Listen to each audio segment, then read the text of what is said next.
ẹni tó bá ní rí tálákà tó yẹ kó ṣàánú fún tó mójú kúrò,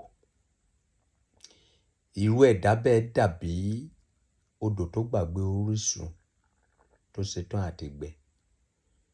Torí orísun ẹ̀ tálákà ni ẹ tẹ́lẹ̀ kó tó di pé Ọlọ́run gbé ẹ dépò tó wà yìí. Tó bá wá pera ẹ ní Bọ́láńlé, bàbá ẹ tálákà ni.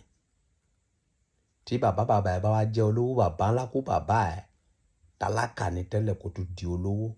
So ìwọ olówó tó bá kọ̀ láti ṣàánú fún tálákà, odò ẹ gbàgbé orísun nìyẹn, ó bí dandan kó gbẹ.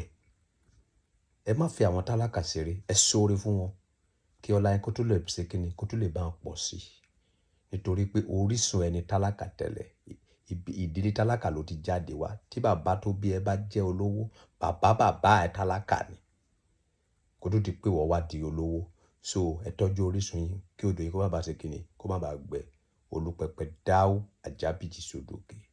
Humanity is what God asks from me and you, not religion. Religion is a scam.